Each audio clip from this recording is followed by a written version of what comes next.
Wyoming Territory, 1879. The wind howled through the red desert like it was grieving too.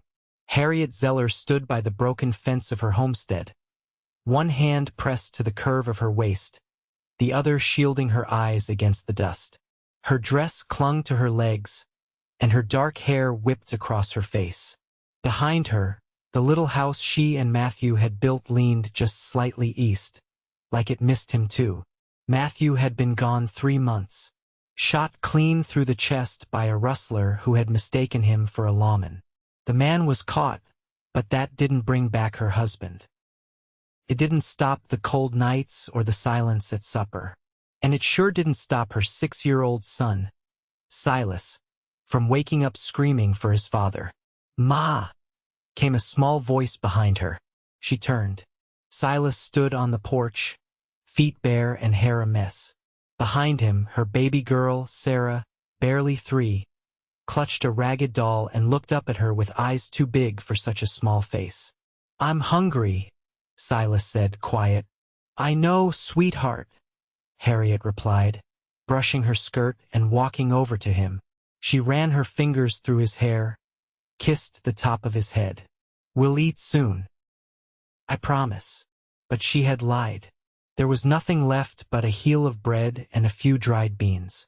The well was running low, and the mule had gone lame 2 days ago. She had sent word to the town blacksmith, but no one had come. Until now, the sound of hooves came from the ridge. One rider tall in the saddle. A bay horse, his silhouette cut against the sky like something out of the old stories her grandmother used to tell. Harriet's heart thudded. She stepped in front of her children. The rider came closer, slowing as he reached the gate. He dismounted in one smooth motion, dusted his hat off on his thigh, and looked up at her with pale blue eyes. "Ma'am," he said, polite. "Name's Vaughn Ashford. I got word from a friend in town your mule's gone lame. I came to help." She stared at him. Vaughn's shirt was worn at the cuffs, his boots scuffed, but he stood solid, like a man who had seen storms and hadn't stepped back once. "Who sent you?" she asked. "Old Joe at the smithy," he said. "He said you was alone out here. Said your husband passed." Her throat tightened. "That's correct." He looked at the children. "And these are yours?" "Yes," she said. "Silas and Sarah." Vaughn nodded, slowly.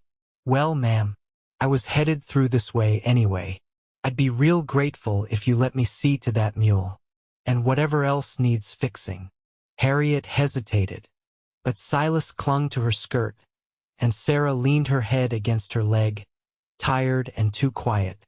"You can stay in the barn," she said, "if you're not trouble." "I am not trouble, ma'am," Vaughn said, setting his hat against his chest. "But I'll stand where he cannot if you let me." She blinked. "What did you say?" "I mean," he said, his voice lower, "you should not have to carry all this alone." Something in her chest cracked a little. She nodded once, then turned, leading the children inside. That night, Vaughn slept in the barn, but not before fixing the mule's hoof, hauling 2 buckets of water from the spring, and chopping enough wood to last the week. He did not ask for food or money.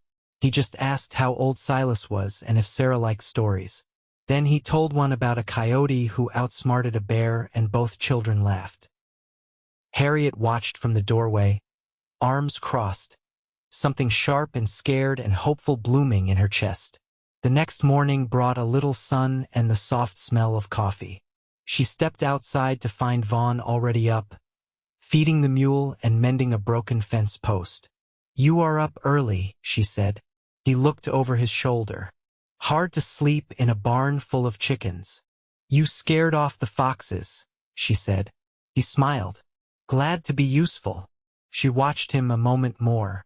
"Why are you really here?" He leaned on the fence rail, thoughtful. "I had a brother once. Took a bullet in Kansas. He left behind a girl and a little boy. I was too far to help. I swore if I ever had a chance again, I would not waste it." Harriet looked down at the dirt, her voice quiet. You do not have to save us. I am not trying to save you, Vaughn said. I am standing beside you. Her eyes met his. Something passed between them, not loud, not sudden, but steady, like the way the wind moved across the prairie without trying to be noticed. Over the next days, Vaughn stayed. He fixed the roof, rewired the chicken coop, taught Silas how to hold a hammer. He never crossed any lines, but every night he waited until she had gone inside before heading to the barn. Then came the afternoon a rattlesnake coiled near the well. Sarah had wandered too close. Sarah, stop! Harriet cried, running, but Vaughn was faster. He threw himself between the child and the snake, boots skidding, hand already at his belt. The snake struck, but Vaughn's knife was quicker.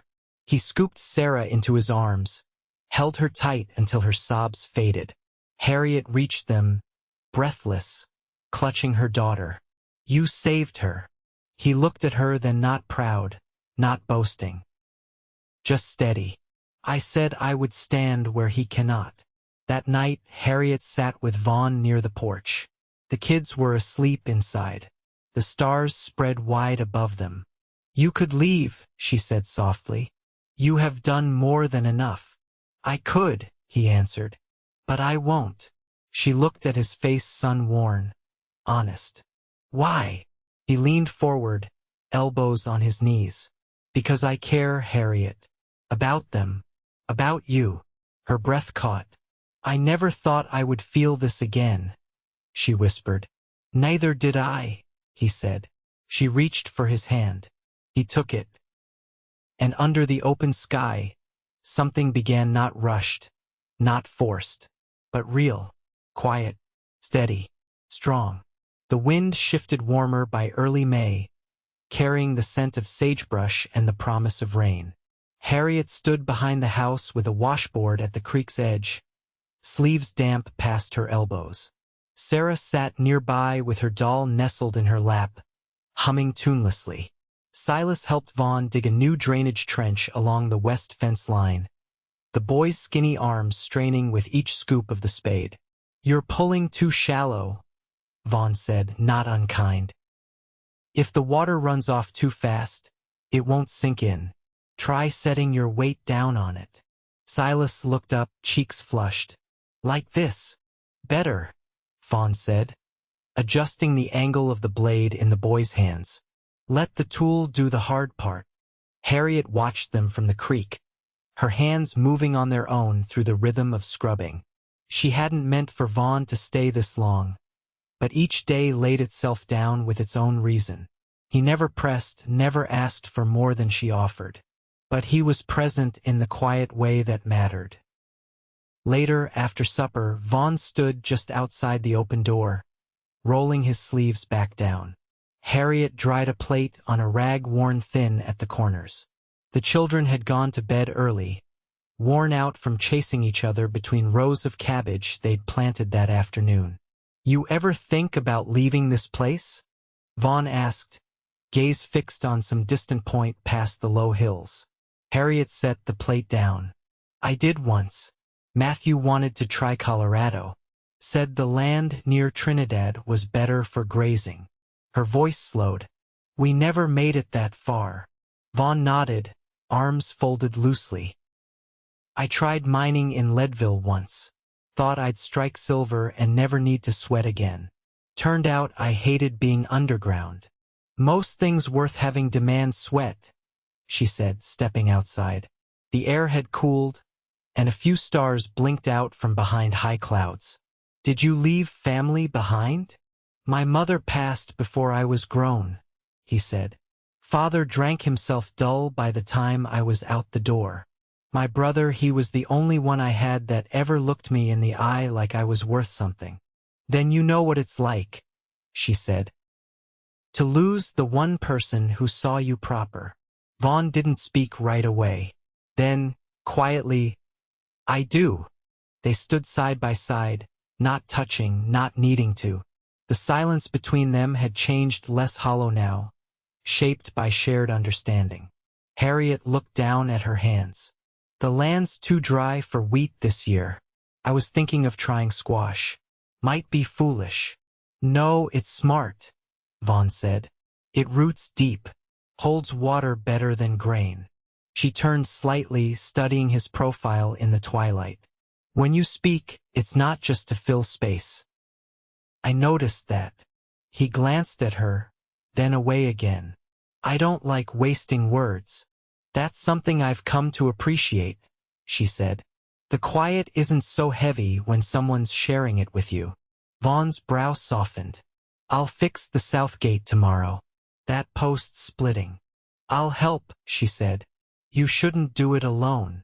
I'd rather not, he replied. The next day, Harriet brought the hammer while Vaughn heaved the new post into place. Her hands blistered before noon, but she didn't complain. He passed her a strip of cloth for wrapping them, and she tied it on without comment. Their movements had grown easy around each other, not rehearsed, just settled, like two people who knew how to make a day hold. By the time the sun dipped low again, the gate swung smooth on its hinges. Silas ran through it twice just to test, and Vaughn let out a rare laugh, low and real. Harriet felt it settle under her ribs. That evening, as she folded linens on the porch, Vaughn brought her a cup of warm water with lemon balm steeped from the patch behind the barn. Could help those blisters, he said, holding out the cup. She nodded, touched by the gesture more than she wanted to admit. Why do you keep doing this? She asked after a moment, not accusing, just curious. He sat on the step below her. Because I know how to be useful, and because I want to be here. She studied him, the way his collar sat crooked, the dirt under his nails. It's not just the work you're doing, she said. He looked up then, eyes steady. No, it's not. A breeze lifted the corner of the sheet folded in her lap. Then stay, she said, her voice low. I was waiting for you to ask, Vaughn said. She didn't smile. But her hand, unthinking, rested on his shoulder for a moment longer than necessary. He covered it with his own. Inside, the children stirred in their sleep, unaware that something had shifted just outside their window, not with fanfare, but with the quiet certainty of two people deciding to build something together, one day at a time. The first real rain came mid-June, steady and hushed, falling across the plains like a benediction. It tapped soft against the roof and dotted the windows in silver. Harriet sat at the table sewing a patch over the knee of Silas's trousers, while Vaughn carved new handles for the kitchen drawers beside the hearth. The fire was low, but it warmed the room all the same. Your stitching's too fine, Vaughn said, not looking up. Boil outgrow those before they tear again. That's the idea, Harriet murmured, threading her needle again. I'd rather mend once than twice. Sarah leaned against her chair leg, half asleep, her thumb in her mouth, while Silas lay on the rug with the wooden horse Vaughn had shaped for him the week before. The boy had taken to him with the quiet trust of someone who needed to believe in something steady. Did your mother teach you to sew like that? Vaughn asked, setting his carving aside and brushing the shavings into a neat pile. No, Harriet said, knotting the last thread. My father did. He was a cooper, but could stitch a seam straighter than most women I knew. Said a barrel wasn't so different from a sleeve, if you thought about it right. Vaughn tilted his head. You speak of him like he's still around. He's not, she said.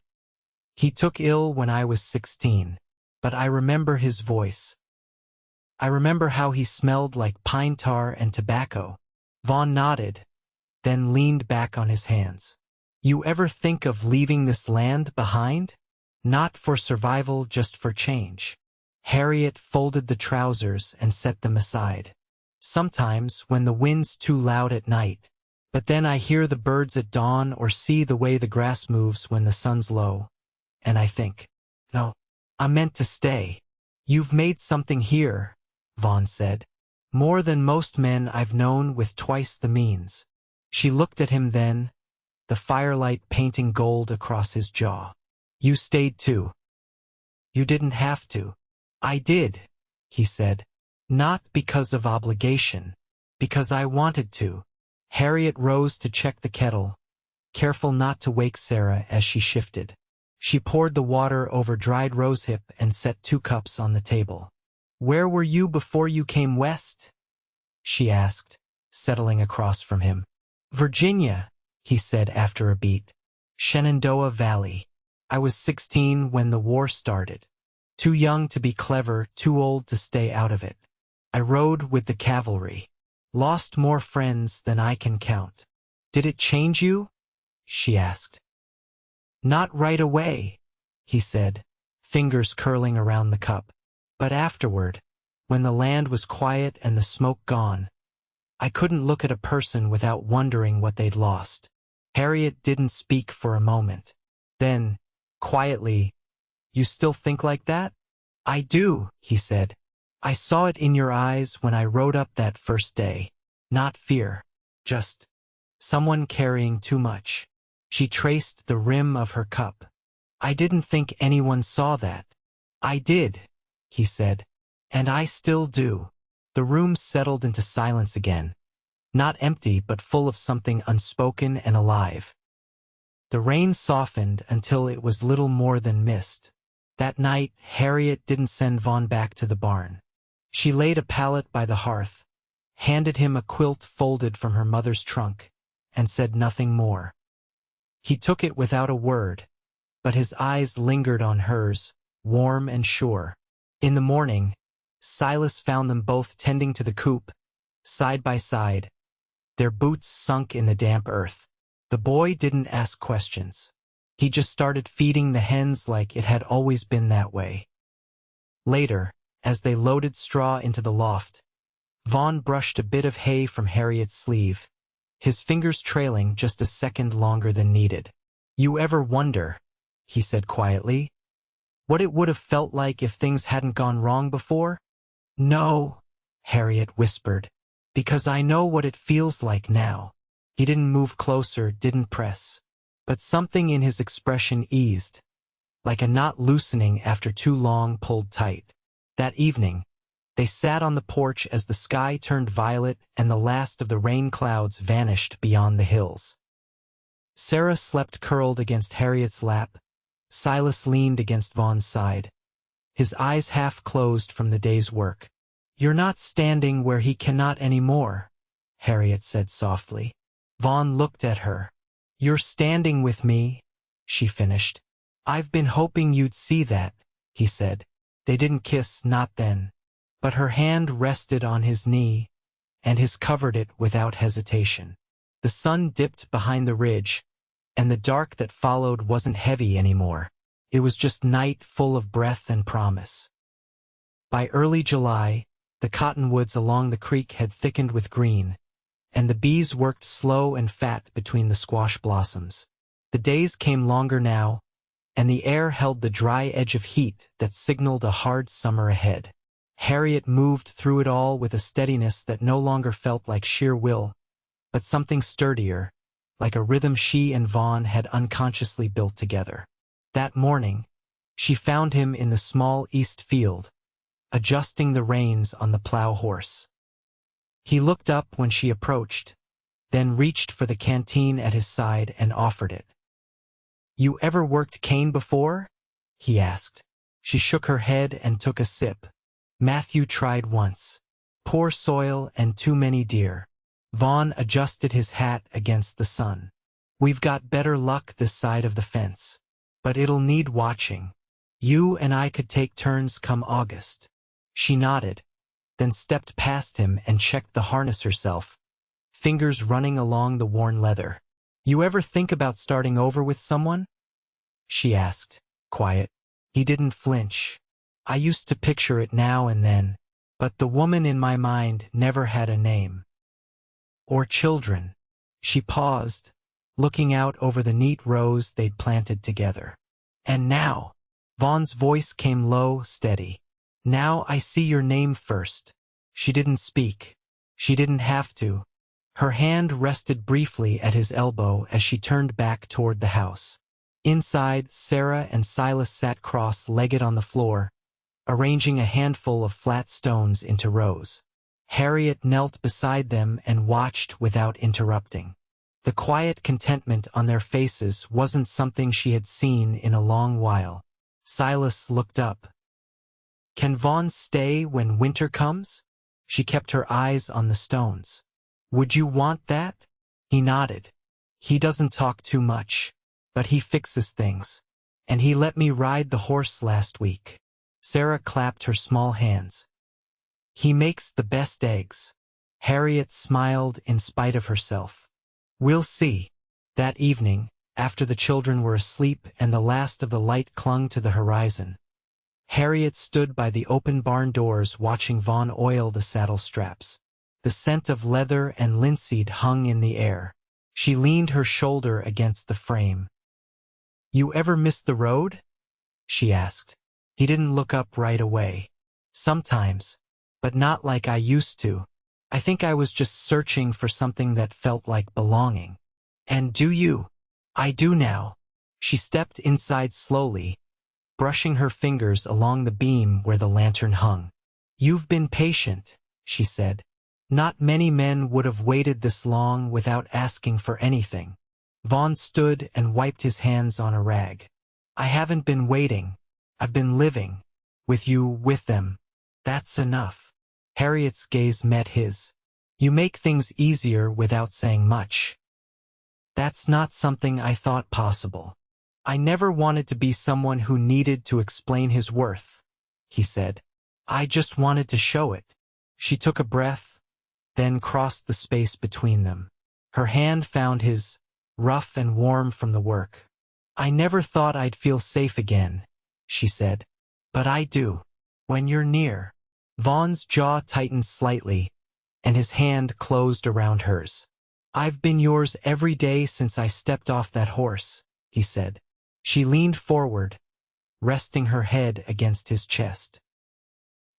He didn't move, just stood, solid as always until his arms came around her, careful and sure, not to claim, but to hold.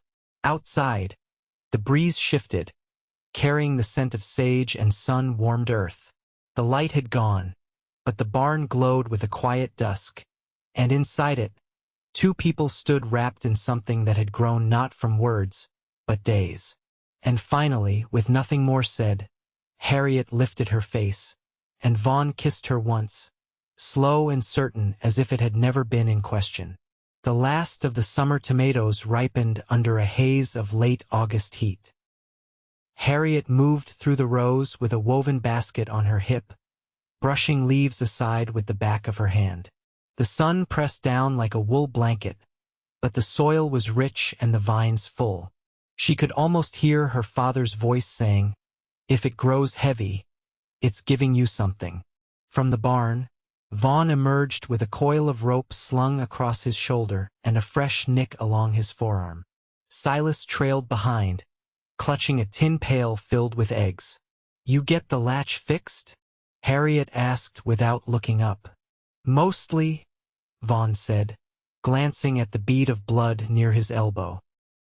"Door still drags, but it'll hold through winter." "Let me see," she said, setting the basket down. He held his arm out with a shrug. "It's nothing." Harriet took his wrist gently, turning it toward the light. "Doesn't have to be something to matter." She reached into her apron pocket for a strip of clean linen, wrapped it firm, then tied it off with practiced fingers. Vaughn watched her hands as she worked. "You always know what to do." "I've had to," she said, "but not alone anymore." She didn't say it as a question, but Vaughn answered anyway. "Not ever again." That night, they sat on the back stoop after the children had gone to bed, the horizon glowing faint from the last of the sun. Harriet held her knees to her chest, bare feet curled against the cool wood. Vaughn sat beside her, sharpening his knife with slow care. "You ever miss anything from before the war?" she asked. He paused, testing the blade edge with his thumb. "I miss the sound of my brother's boots on the porch." He'd walk with a limp after a long ride, couldn't sneak up on anyone. Harriet looked down at her hands. I used to miss silence. When Matthew was gone for drives, the house stayed quiet for days. I hated it then, but now, I can sit in stillness and not feel hollow. Vaughn set the knife aside. That's not nothing. She leaned her shoulder against his. You think we're ready? For what? To make something real. Together. Not just days strung into weeks, but a life. Vaughn leaned into her touch, his voice low. I already call this home. Harriet took his hand, lacing her fingers through his. Then marry me. Vaughn turned to her fully, his expression unreadable for a moment. You sure? I wouldn't ask if I wasn't. Her eyes didn't waver. We've already built the hardest parts. We've made a shape that fits. He nodded once, like he'd already decided before she said the words. Then yes, they married 3 days later, under the cottonwoods by the creek, with only the children and the sky for witnesses. Harriet wore her mother's brooch pinned to her collar, and Vaughn shaved for the first time in weeks.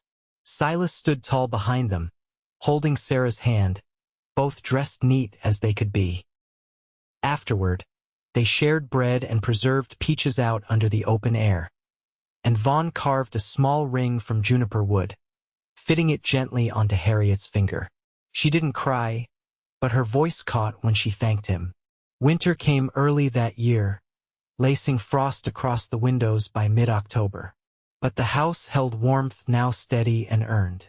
Vaughn built a second cradle for Sarah to grow into, and Harriet taught Silas to read aloud by the fire.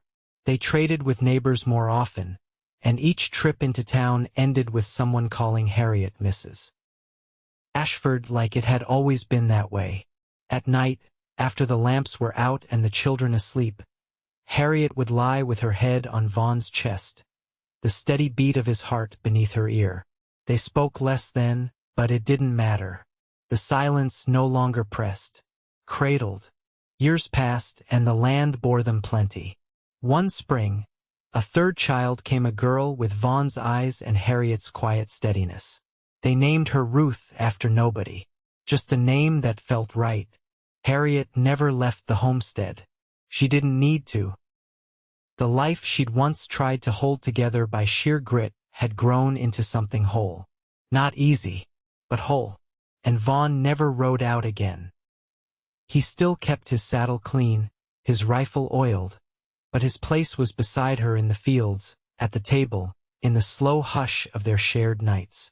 They grew older, not fast, but with the kind of grace that comes from knowing you've walked through fire and come out with something you can hold.